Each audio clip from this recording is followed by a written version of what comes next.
Assalamualaikum warahmatullahi wabarakatuh. Salam KUA, salam Samawa, dan salam sejahtera untuk kita semua. Sahabatku KUA Samawa yang berbahagia, alhamdulillah pada hari ini KUA Cengkareng kedapatan tamu yang sangat luar biasa dari Yayasan Sosialisasi Kanker Indonesia atau yang disebutkan YSKI yang berkedudukan di Medan. Alhamdulillah, terima kasih Bang Romi ya sudah hadir di KUA kami, dan pada kesempatan kali ini kita sedikit berbincang-bincang nih Bang ya.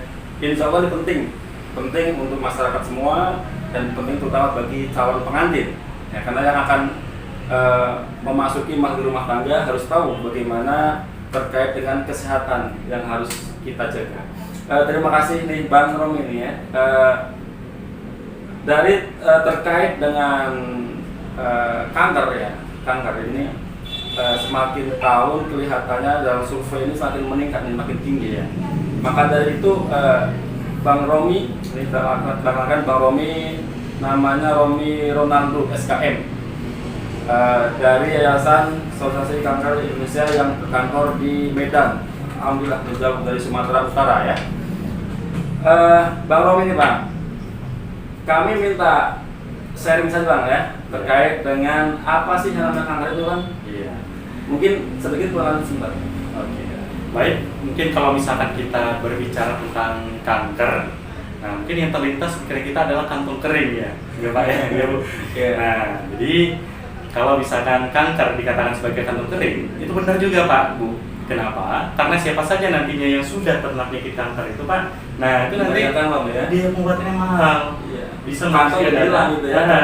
bisa menghabiskan dana puluhan bahkan ratusan juta rupiah, sehingga bisa menyebabkan kantong menjadi kering. Makanya dikatakan kanker adalah kantong kering.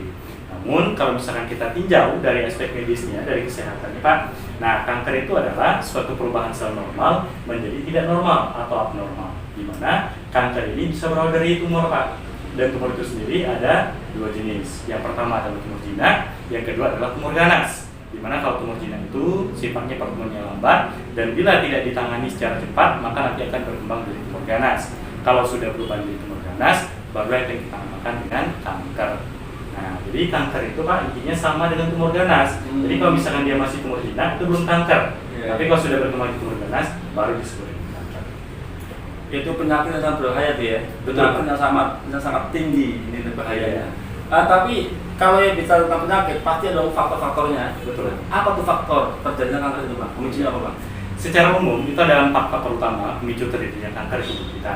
Yang pertama itu adalah faktor genetik atau keturunan. Nah, maksudnya kalau misalkan kita punya riwayat keluarga yang sudah pernah terkena kanker, baik itu misalkan ayah kita, ibu, kakek ataupun nenek pernah menderita kanker, maka nanti anak bahkan cucunya itu juga akan berisiko kena kanker juga Pak. Nah, karena dia bisa diturunkan. Faktor yang kedua adalah faktor kimia dan fisika. Faktor kimia ini artinya adalah bahwasanya kanker juga bisa disebabkan karena keterpaparan zat kimia. Contohnya adalah zat kimia yang terkandung dalam polusi udara, seperti pada asap-asap pabrik, asap-asap kendaraan bermotor. Nah, itu kan mengandung senyawa kimia berbahaya Pak, seperti CO, karbon monoksida, dan juga Bb atau timbal. Nah, tambah lagi sekarang ini di Jakarta kan polusinya kan sudah semakin parah ya Pak ya. Nah, itu juga salah satu bisa memicu kanker, terutama kanker paru. Berikutnya faktornya itu adalah faktor fisika. Nah, ini artinya adalah bahwasanya kanker juga bisa disebabkan karena radiasi. Salah satunya adalah radiasi dari handphone. Nah, jadi kalau misalkan kita terus sering lama handphone Pak, karena radiasi handphone terus memancar, itu nanti juga bisa memicu terjadinya kanker otak. Nah, terus yang ketiga, faktor pemicunya itu adalah makanan dan minuman yang mengandung zat karsinogen atau zat penghambat. Seperti misalkan pada makanan-makanan yang formalin, seperti tahu nih formalin sekarang ini ya Pak ya, terus juga ikan asin dan lain-lain. Nah, kira-kira itu Pak ya. Infonya begini Pak, Ya. kalau terkait dengan penyakit itu biasa mengkondisikan zaman gitu ya, waktu dan perkembangan zaman. Mungkin perkembangan kanker dahulu dan sekarang berbeda, mungkin perkembangan begitu. Tolong jelaskan Bang terkait dengan kanker yang saat ini sedang viral tuh Bang, apa Bang? Iya. Yang sekarang ini sedang sedang marak masyarakat. Iya. Apa itu? Ya, jadi untuk kanker sendiri itu kan banyak jenisnya ya Pak ya. Cuman berdasarkan hasil survei dari yayasan kami, itu memang ada 3 jenis kanker yang memang angka kejadian itu tinggi di masyarakat Pak untuk sekarang ini. Yang pertama itu kanker prostat. Nah, di mana kanker prostat ini khusus diderita oleh pria. Adapun pria yang berisiko tinggi kena kanker prostat itu adalah yang pertama pria yang perokok berat. Nah, yang kedua adalah pria yang suka makan beban berat. Nah, terus yang ketiga itu adalah hubungan intim suami istri yang sangat jarang atau suami terlalu sering menahan hasrat seksual.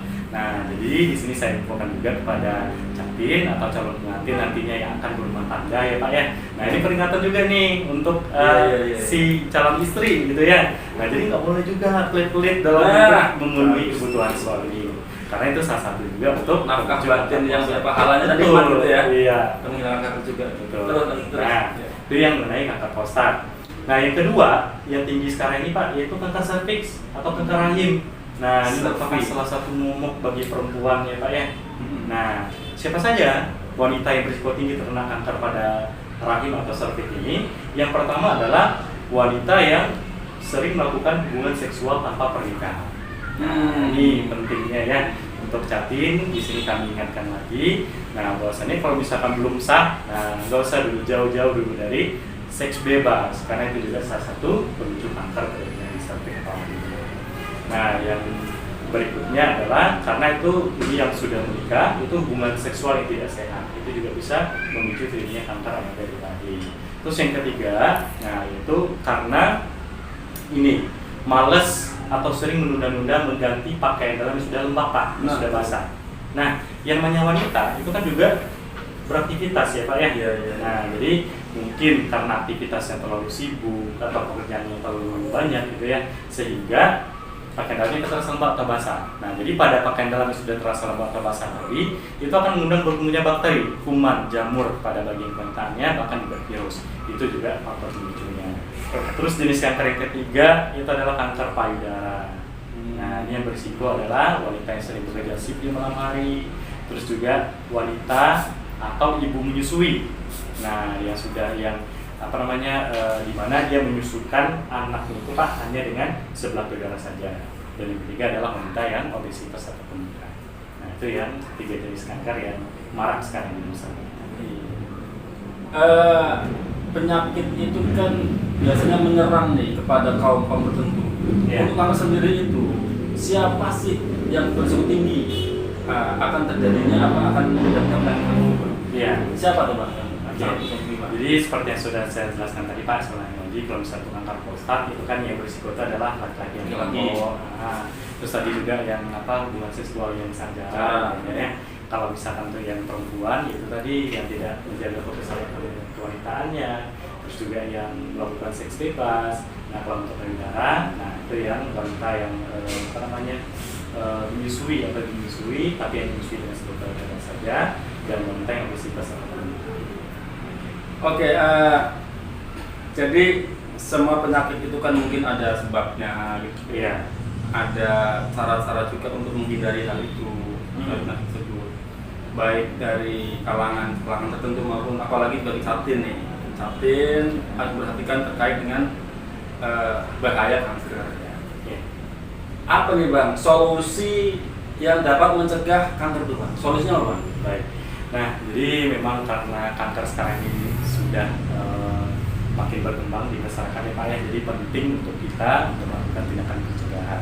Karena bagaimanapun mencegah itu lebih baik daripada mengobati ya Pak ya. Nah, jadi untuk mencegah kanker tumor ini itu ada dengan 2 cara Pak. Yang pertama itu dengan cara preventif atau pencegahan dari luar. Nah, itu caranya adalah bisa dengan melakukan pola makan yang sedang teratur. Yang kedua, konsumsi makanan serat tinggi seperti buah-buahan, sayur-sayuran. Yang ketiga, hindari makanan berlemak tinggi seperti daging, jeroan. Yang keempat, hindari makanan mengandung zat karsinogen atau zat pengawet. Dan yang kelima, sempurnakan dengan melakukan olahraga secara teratur. Itu yang dari luar. Nah, cara yang kedua yang lebih gampang lagi Pak, yang lebih mudah lagi, yaitu dengan preventif atau pencegahan dari dalam. Nah, itu bisa dengan cara melakukan suntik HPV, Human Papillomavirus. Nah, jadi nanti pada calon Capin selain nanti melakukan suntik imunisasi konsultasi TT ya Pak ya sebelum menikah, nah atau tetanus nosocomium. Nah itu juga bisa melakukan nanti suntik HPV ini, disarankan juga sebenarnya Pak. Nah karena dengan melakukan suntik ini itu nanti bisa mencegah terjadinya kanker serviks pada wanita. Nah terus yang kedua bisa juga dengan melakukan pencegahan kanker ini dengan mengkonsumsi tanaman-tanaman herbal atau teman-teman alami Pak yang mengandung zat anti kanker. Nah, di mana nama zat kanker itu adalah RIP, receptor protein. Di mana dari sekian banyak tumbuhan yang mengandung zat kanker tersebut, ada 3 tumbuhan yang kita rekomendasikan. Nah, yaitu dengan menggunakan benar ute. Nah, di mana nanti itu daunnya kita olah, kemudian direbus dan dikonsumsi setiap hari. Terus juga nanti bisa dengan keladi tikus. Nah, itu juga direndam, terus nanti air rendaman itu diminum. Dan yang ketiga itu dengan menggunakan tanaman putih. Kira seperti itu. Sebenarnya banyak ya Bang ya, solusi-solusi atau untuk mencegah dari kanker itu ya. Cuman kebanyakan kita nggak tahu. Iya. Benar nggak? Benar. Maka terima kasih nih Bang atas kehadirannya sejauh-jauh dari Medan ke Kawah Cengkareng Jawa Barat. Ini luar biasa nih Bang Romi Ronaldo. Semoga menjadi manfaat untuk kita semua, terutama buat sahabat-sahabat ini, perhatiin tentang kesehatan dan juga setelah menikah pun harus perhatikan tentang pola makan, itu Bang ya kira-kira ya. Dan terus mensosialisasikan tentang bahaya kanker itu semua. Bang, satu lagi Bang, kami minta closing statement Bang yang sangat bermanfaat untuk masyarakat dan terutama untuk sahabat kita Bang. Oke, baik. Nah, jadi intinya memang pencegahan itu sangat penting, baik itu untuk catin atau untuk kita masyarakat pada umumnya. Nah, karena nanti jangan menyesal di kemudian hari. Kalau misalkan sudah terkena kanker, nah barulah nanti sibuk mencari pengobatan di mananya gitu. Nah, jadi selagi masih ada waktu untuk sekarang, lakukanlah tindakan pencegahan, baik dengan pencegahan dari luar tadi maupun pencegahan dari dalam. Dan khusus untuk catin sendiri, nah karena ini kan nanti akan membina keluarga, rumah tangga seumur hidup kalau bisa seperti itu ya. Nah, jadi sebelum melakukan ke jenjang pernikahan itu selain dari persiapan mental, dari persiapan spiritual, ya Pak ya. Nah, itu persiapan kesehatan juga penting. Nah, kalau misalnya wanita salah satunya, karena kan wanita kan yang paling tinggi ya Pak ya risikonya. Nah, itu lakukanlah misalkan kayak untuk mendeteksi kanker yang di rahim itu bisa dengan cara IMPACT test, nah pap smear dan lain-lainnya. Nah, jadi saya himbau pada catin seluruhnya. Nah, persiapkanlah diri kalau misalkan untuk menikah, salah satunya persiapan kesehatan berupa cara untuk mencegah kanker rahim. Oke Bang, terima kasih udah hadir bersama kami di podcast Pusaka Pusat Keagamaan di Kawah Cengkareng Jawa Barat. Mudah-mudahan bermanfaat.